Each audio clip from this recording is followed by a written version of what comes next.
ಶಿಥಿಲಗೊಂಡಿರುವ ಇಲ್ಲಿನ ಎಗಚಿ ನದಿಯ ಹಳೆ ಸೇತುವೆ ದುರಸ್ತಿಗೆ ಆಗ್ರಹಿಸಿ ರಾಷ್ಟ್ರೀಯ ಹೆದ್ದಾರಿ ಪ್ರಾಧಿಕಾರದ ವಿರುದ್ಧ ಹಾಗೂ ಜನಪ್ರತಿನಿಧಿಗಳ ವಿರುದ್ಧ ಕರ್ನಾಟಕ ರಕ್ಷಣಾ ವೇದಿಕೆ ನಾರಾಯಣಗೌಡ ಬಣ ಕಾರ್ಯಕರ್ತರು ಸೇತುವೆ ಮೇಲೆ ಸಂಚಾರ ನಿಷೇಧಿಸಿ ಅಡುಗೆ ತಯಾರಿಸುವ ಮೂಲಕ ಪ್ರತಿಭಟಿಸಿದರು.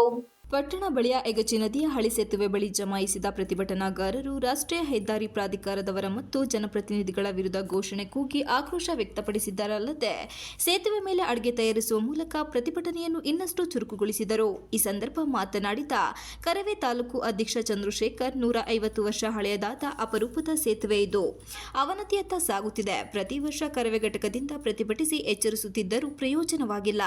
ಪ್ರತಿಭಟನೆ ವೇಳೆ ಸ್ಥಳಕ್ಕಾಗಮಿಸುವ ಅಧಿಕಾರಿಗಳು ಏನಾದರೂ ಸಾಬೂಬು ಹೇಳಿ ಶೀಘ್ರವೇ ಕೆಲಸ ಆರಂಭಿಸುವ ಭರವಸೆ ನೀಡಿ ತೆರಳುತ್ತಾರೆ ಹೊರತು ದುರಸ್ತಿಗೆ ಮುಂದಾಗಿರುವುದಿಲ್ಲ ಎಂದು ಆಕ್ರೋಶ ವ್ಯಕ್ತಪಡಿಸಿದರು. ಸೇತುವೆ ಎರಡು ಬದಿಗಳಲ್ಲಿ ಗಿಡಗಂಟೆಗಳು ಬೆಳೆದು ಸೇತುವೆ ಕಲ್ಲುಗಳು ಉದುರುತ್ತಿದ್ದು ಯಾರೂ ಗಮನ ಹರಿಸುತ್ತಿಲ್ಲ. ಬೇಲೂರು ಶಾಸಕರು ಎಗಚಿ ಹಳೆ ಸೇತುವೆ ತೆರವುಗೊಳಿಸುವ ಬಗ್ಗೆ ಮುಂದಾದರೆ ಅಹೋರಾತ್ರಿ ಧರಣಿ ನಡೆಸಲಾಗುತ್ತದೆ. ಸೂಕ್ತ ಅನುದಾನ ಬಿಡುಗಡೆ ಮಾಡಿ ಮೇಲ್ನೋಟಕ್ಕೆ ಚಂದ ಕಾಣುವಂತೆ ಡಾಂಬರ್ ಹಾಕಿಸಿ ಗಿಡ ಗಂಟೆಗಳನ್ನು ಕತ್ತರಿಸಿದರು. ಆದರೆ ಕೆಲ ದಿನಗಳ ನಂತರ ಗಿಡಗಳು ಮರಗಳಾಗಿ ಬೆಳೆದಿವೆ. ಡಾಂಬರ್ ಕಿತ್ತು ಗುಂಡಿ ಬಿದ್ದಿದೆ. ಈ ಸೇತುವೆ ಮೇಲೆ ಭಾರಿ ವಾಹನಗಳು ಸೇರಿದಂತೆ ಸಾಕಷ್ಟು ವಾಹನಗಳು ಸಂಚರಿಸುತ್ತಿದ್ದು ಅಪಾಯ ಸಂಭವಿಸುವ ಸಾಧ್ಯತೆಗಳಿವೆ ಎಂದು ಆತಂಕ ವ್ಯಕ್ತಪಡಿಸಿದರು. ರಸ್ತೆಯಲ್ಲಿ ಪ್ರತಿನಿತ್ಯ ಸಂಚರಿಸುವ ಶಾಸಕರಾಗಲಿ ಸೇತುವೆ ದುರಸ್ತಿ ಕಣ್ಣಿಗೆ ಕಂಡಿಲ್ಲವೇ ಎಂದು ಪ್ರಶ್ನಿಸಿದರು. ಜನ ಓಡಾಡುವಂತ ಈ ಸೇತುವೆನ ಉಳಿಸೋ ನಿಟ್ಟಿನಲ್ಲಿ ಯಾರು ಕೆಲಸ ಮಾಡ್ತಾ ಇಲ್ಲ. ಅಧಿಕಾರಿಗಳು ಇರ್ಬೋದು, ಇವತ್ತು ನಮ್ಮ ಶಾಸಕರು ಎಲ್ಲಿದ್ದಾರೆ ಏನೋ ಗೊತ್ತಿಲ್ಲ. ಸೇತುವೆನ ನಮಗೆ ಬಂದ ಮಾಹಿತಿ ಪ್ರಕಾರ ಸೇತುವೆನ ತೆಗಿಬೇಕು, ಹೊಸ ಸೇತುವೆ ನಿರ್ಮಾಣ ಮಾಡಬೇಕನ್ನೋ ಮಾಹಿತಿನ ಇವತ್ತು ಬಂದಿದೆ. ದಯಮಾಡಿ ಶಾಸಕರೆಲ್ಲ ಇವತ್ತು ಮನವಿ ಮಾಡ್ತಾ ಇದೀವಿ. ಈ ಸೇತುವೆನ ತೆಗಿಯಕ್ಕೆ ಬಂದರೆ ನೀವು ಬುಡ ಇಲ್ಲಿ ನಿಲ್ಲೋದಿಲ್ಲ. ಯಾಕಂದರೆ ಇದು ಲಕ್ಷಾಂತರ ಜನ ಓಡಾಡುವಂಥ ಸೇತುವೆ. ಇದು ನಮ್ಮ ಅಜ್ಜ ತಾತ ಮುತ್ತಾತ ಕಾಲದಿಂದಂಥ ಸೇತುವೆ ನೀವು ಉಳಿಸೋಕೆ ಹೋರಾಟ ಮಾಡಿ ನಮ್ಮ ಜೊತೆ ಕೈ ಜೋಡಿಸ್ತೀವಿ. ತೆಗಿಯೋಕ್ಕೆ ನಾವು ಹೋರಾಟ ಮಾಡಿದರೆ ಈ ತಾಲೂಕಲ್ಲಿ ನೀವು ಸಹ ಉಳಿಯಲ್ಲ ಅಂತ ಈ ಮೂಲಕ ನಾವು ಕರ್ನಾಟಕ ರಕ್ಷಣೆ ಅಂತ ಎಚ್ಚರಿಕೆ ಕೊಡ್ತಾ ಇದೀವಿ.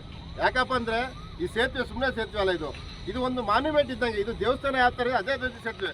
ಕೆಳಗಡೆ ಹೋಗಿ ನೋಡಿ ಈ ಸೇತುವೆನ ಸಿಮೆಂಟ್ ಇಲ್ಲ ಕಟ್ಟಿಲ್ಲ ಇದು ಸೇತುವೆ. ಇದನ್ನ ಕಲ್ಲಿದ್ದಲು ಎಂಥದ್ದು ಒಂದು ಸುಣ್ಣದಿಂದ ಕಟ್ಟಂಥ ಒಂದು ಸೇತುವೆ ಇದು. ಇಂತಹ ಸೇತುವೆಗಳು ಯಾವ ಒಂದು ರಾಜ್ಯದಲ್ಲೂ ಇಲ್ಲ ಅಂತ ನಾನು ಭಾವಿಸ್ತೀನಿ. ಯಾಕಂದರೆ ಯಾವ ತಾಲೂಕಲ್ಲೂ ಇಲ್ಲ, ಜಿಲ್ಲೆಯಲ್ಲೂ ಇಲ್ಲ. ಆ ಸೇತುವೆನ ನಾವು ಉಳಿಯುವ ನಿಟ್ಟಿನಲ್ಲಿ ಕರ್ನಾಟಕ ರಾಷ್ಟ್ರಕ್ಕೆ ಹಲವಾರು ಬಾರಿ ಹೋರಾಟಗಳನ್ನ ಮಾಡ್ಕೊಂಡ್ಬಂದೆ. ಈ ಕೂಡಲೇ ಏನು ಈ ಸೇತುವೆನಲ್ಲಿ ಏನು ಗುಂಡಿ ಬಿದ್ದಂಥ ಸೇತುವೆ ಗುಂಡಿನ ಮುಚ್ಚಬೇಕು, ಡಾಂಬರೀಕರಣ ಮಾಡಬೇಕು.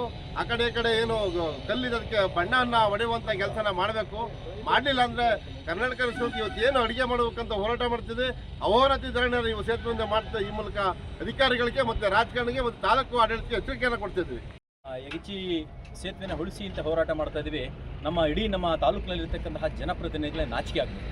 ಯಾಕೆ ಅಂತ ಹೇಳಿದ್ರೆ ಇವತ್ತು ಇಡೀ ರಾಜ್ಯದಲ್ಲಿ ಏನಾದರೂ ಹುಡುಕಿದ್ರೆ ಈ ಥರದೊಂದು 10 ಸೇತುವೆಗಳು ಸಿಗ್ಬೋದು. ಐತಿಹಾಸಿಕವಾಗಿರ್ತಕ್ಕಂತಹ ಸೇತುವೆಗಳು ಸಿಗ್ಬೋದು.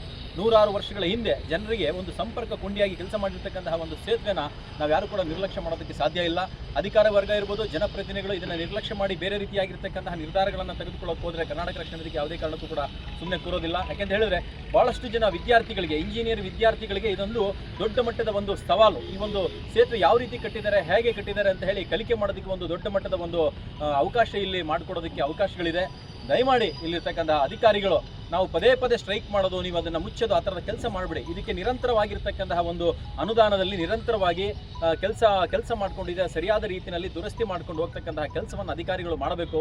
ಇಲ್ಲ ಅಂತ ಹೇಳಿದ್ರೆ ನಿಮ್ಮ ವಿರುದ್ಧ, ನಿಮ್ಮ ಕಚೇರಿಗೆ ನಾವು ಬೀಗ ಜಡಿಯೋದ್ರ ಮುಖಾಂತರ ನಿಮ್ಮ ವಿರುದ್ಧ ನಮ್ಮ ಪ್ರತಿಭಟನೆಯನ್ನು, ಆಕ್ರೋಶವನ್ನು ಹೊರಹಾಕಬೇಕಾಗುತ್ತೆ ಅಂತ ಹೇಳಿ ಈ ಮುಖಾಂತರ ಅವರಿಗೆ ಎಚ್ಚರಿಕೆಯನ್ನು ನೀಡ್ತಾ ಇದೆ. ಪ್ರತಿಭಟನೆ ವೇಳೆ ಕರವೇ ಪದಾಧಿಕಾರಿಗಳಾದ ಪ್ರಧಾನ ಕಾರ್ಯದರ್ಶಿ ಅಬ್ದುಲ್ ಖಾದರ್, ಜಿಲ್ಲಾ ಉಪಾಧ್ಯಕ್ಷ ಸೀತಾರಾಮ್, ಉಪಾಧ್ಯಕ್ಷ ಅನೀಫ್, ಗೌರವಾಧ್ಯಕ್ಷ ತಾರನಾಥ್ ಕುಮಾರ್, ನಗರಾಧ್ಯಕ್ಷ ಮೋಹನ್ ಗೌಡ, ಮಹಿಳಾ ಘಟಕ ಅಧ್ಯಕ್ಷೆ ವಿಶಾಲಾಕ್ಷಿ, ಗಂಗಾಧರ್, ಬಳ್ಳೂರು ಮದನ್, ಪ್ರಸನ್ನ, ಮಹೇಶ್, ಸೋಮಶೇಖರ್ ಇನ್ನು ಮುಂತಾದವರು ಹಾಜರಿದ್ದರು. Ganesh, TV 46 Malenadu news, Belur.